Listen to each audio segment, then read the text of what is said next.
मारो दुलारी बेटी बड़ा सुकुवार जे अंगना बाहरी घुरवा देली लगाई जे अंगना बाहरी घुरवा देली लगाई जे ओही घुरवा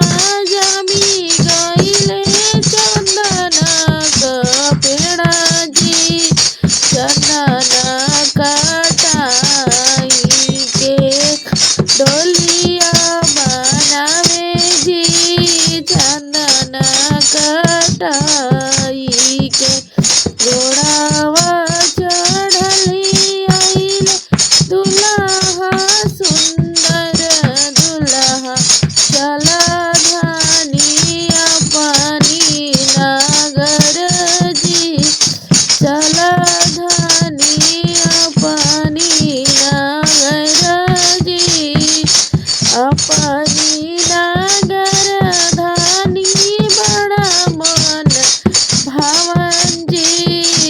चला धानी अपने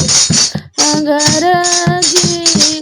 घर में से निकाले लीबे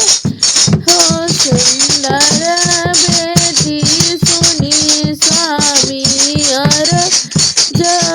हमार जी सुनी स्वामी अर हमार जी अब हिले पापा हमर देना नहीं दाना जी कैसे चलब हो स्वामी रहूं रे हो घर जी कैसे चलब हो स्वामी रहूं रे हो घर जी हथवा पर सारी दुल्हा पापा से रज करे सुन ससुर अरज हमार जी अब धिया भैली तोहार हमार जी अब धिया भैली तोहार हमार जी अंगना में बैठी के रोवेले पापा जी पानी पोसी बड़े करके कईनी पाराया जी पानी पोसी बड़े करके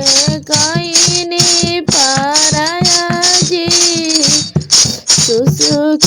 सुसुकी रो में बेटी के